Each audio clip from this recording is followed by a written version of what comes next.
आइए बच्चों, प्रोबेबिलिटी के इस क्वेश्चन को समझते हैं। क्वेश्चन क्या है इसको रीड कर लेते हैं। From the letters of the word mobile. तो देखिए मोबाइल के लेटर की बात यहाँ पर हो रही है। A letter is selected at random. तो इनमें से एक लेटर को हमने एट रैंडम आंखें बंद करके सिलेक्ट कर लिया है, ठीक है। Then the probability that the selected letter is a vowel. तो इनमें से जब हमने एक लेटर को सिलेक्ट किया तो वो लेटर क्या होना चाहिए, वोवल होना चाहिए। इस इवेंट की प्रोबेबिलिटी क्या होगी। तो देखिए, तो इस क्वेश्चन को समझते हैं, ठीक है। तो देखिए इस क्वेश्चन को पूरा स्टेप बाय स्टेप समझेंगे, क्योंकि ये क्वेश्चन हमारा शॉर्ट क्वेश्चन में भी आ सकता है, 2 मार्क्स में भी आ सकता है। तो देखिए इसका सॉल्यूशन समझते हैं। देखिए, तो सॉल्यूशन में सबसे पहले हम क्या करते हैं, सैंपल स्पेस को बनाते हैं। तो देखो, किसी भी प्रोबेबिलिटी के क्वेश्चन को जब आप सोल्व करोगे तो उसमें एक सीक्वेंस फॉलो करना है आपको।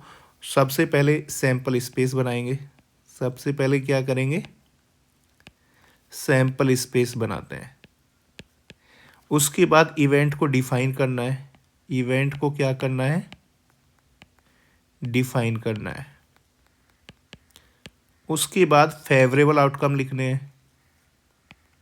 उसके बाद फेवरेबल आउटकम लिखने हैं। फेवरेबल के बाद पॉसिबल आउटकम लिखने हैं, all possible outcome. Possible outcomes लिखने हैं। पॉसिबल आउटकम्स के बाद फॉर्मूला लिखना है आपको, फॉर्मूला। उसके बाद कैलकुलेशन, कैलकुलेशंस। और कैलकुलेशन के लास्ट में क्या आ जाएगा, हमारा आंसर। तो कोई भी अगर हमारा प्रोबेबिलिटी का क्वेश्चन है तो उसमें आपको ये सीक्वेंस से ये आपको स्टेप यूज़ करने हैं और सीक्वेंस से ही आपको ये लिखने हैं। तो देखो इस क्वेश्चन को हम सोल्व करते हैं। तो सबसे पहले तो हम इस क्वेश्चन का सैंपल स्पेस बनाएंगे, ठीक है। तो सैंपल स्पेस क्या होता है, set of all possible outcome.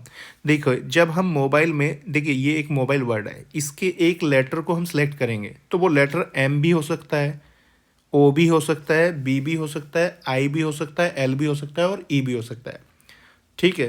तो ऑल पॉसिबल आउटकम्स हमारे क्या क्या हैं उनको एक सेट में लिख लेते हैं। तो वो क्या बन जाएगा, सैंपल स्पेस। तो देखो सैंपल स्पेस लिख लेते हैं, सैंपल स्पेस।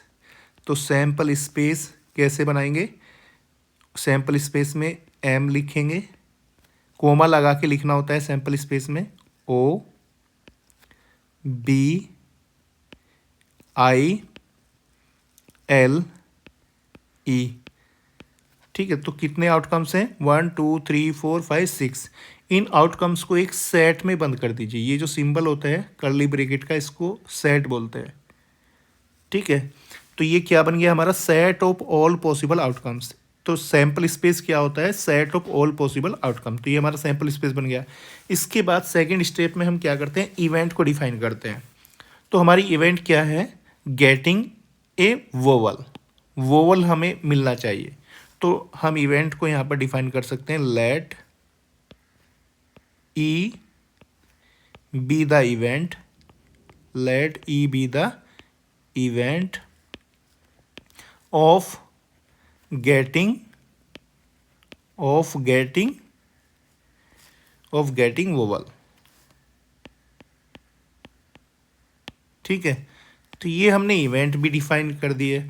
अब थर्ड स्टेप में क्या करते हैं, हम फेवरेबल आउटकम लिखते हैं। तो देखो हमारे पास ऑल पॉसिबल आउटकम कितने हैं, 1 2 3 4 5 6 हैं। अब देखो अगर इन 6 आउटकम में से अगर ये एम आता है, एम हम सेलेक्ट कर लेते हैं, तो ये हमारी इवेंट के फेवर में नहीं होगा, ये फेवरेबल आउटकम नहीं होगा, ठीक है। क्योंकि इवेंट को क्या चाहिए, वोवल। इवेंट को तो वोवल चाहिए बस। अगर ओ आता है तो ये हमारे फेवर में होगा, इवेंट के फेवर में होगा, क्योंकि इवेंट वोवल ही चाहती है। और अगर बी आता है तो ये भी रिजेक्ट हो जाएगा, ये भी इवेंट के फेवर में नहीं होगा। लेकिन अगर आई आता है तो ये आई वोवल है, ये इवेंट के फेवर में होगा, ये फेवरेबल होगा। एल इवेंट के फेवर में नहीं होगा, रिजेक्ट हो जाएगा एल।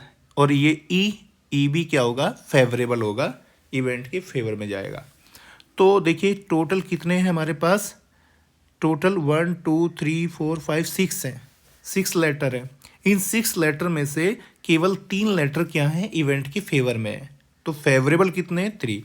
तो अब यहाँ पे क्या लिख सकते हैं हम, नंबर ऑफ, देखिए यहाँ पे हम लिख सकते हैं number of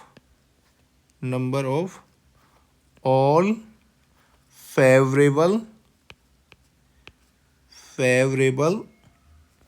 outcomes, number of all favourable outcomes is equal to कितने हैं, 3। ठीक है, अब इसके बाद क्या लिखते हैं, फोर्थ स्टेप में possible outcome, number of all possible outcome, number of all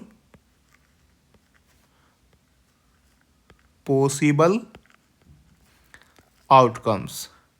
तो number of all possible outcome कितने हैं, तो देखो सैंपल स्पेस में कितने आउटकम्स हैं टोटल, 6। तो number of all possible outcome हमारे कितने हैं, 6। ठीक है, अब इसके बाद बात आती है किसकी, फॉर्मूले की। तो अब यहाँ पे आपको लिखना है फॉर्मूला, यहाँ पे आपको लिखना है फॉर्मूला, क्योंकि फॉर्मूले का आधा मार्क्स मिलता है, फॉर्मूला नहीं छोड़ना है। ठीक है, कुछ स्टूडेंट फॉर्मूला लिखना भूल जाते हैं, तो फॉर्मूला लिखना कंपलसरी होता है।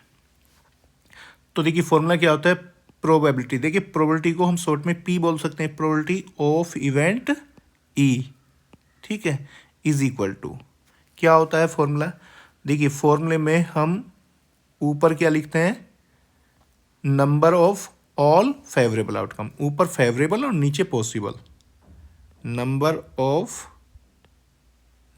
All favourable outcome, number of all favourable outcomes.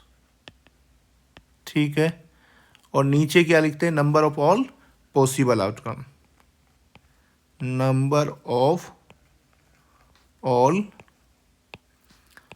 Possible outcomes.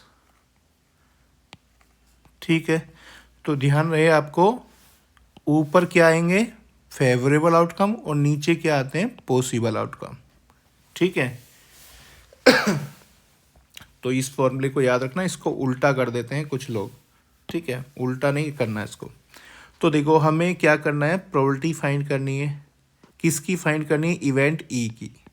हमारी इवेंट ई क्या है, देखो इवेंट ई को हमने किससे रिप्रेजेंट किया हुआ है, ये जो इवेंट ई है हमने इसको रिप्रेजेंट किया हुआ है गेटिंग वोवल। तो गेटिंग वोवल हमारी इवेंट है जिसको हमने ई से रिप्रेजेंट किया हुआ है।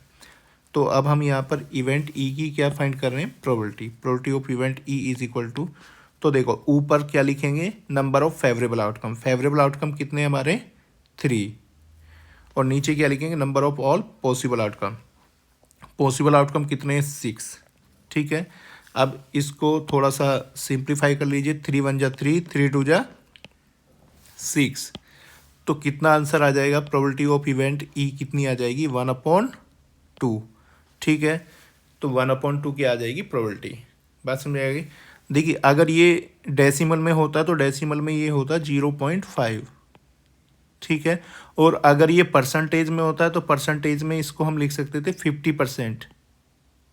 ठीक है, तो देखिए ऑप्शन में 50% भी हो सकता था, ऑप्शन में 0.5 भी हो सकता था, ऑप्शन में 1/2 भी हो सकता है। ठीक है, तो देख लो आप ऑप्शन में क्या दिया हुआ है, तो प्रोबेबिलिटी क्या होगी, probability of event E 1/2, option number B.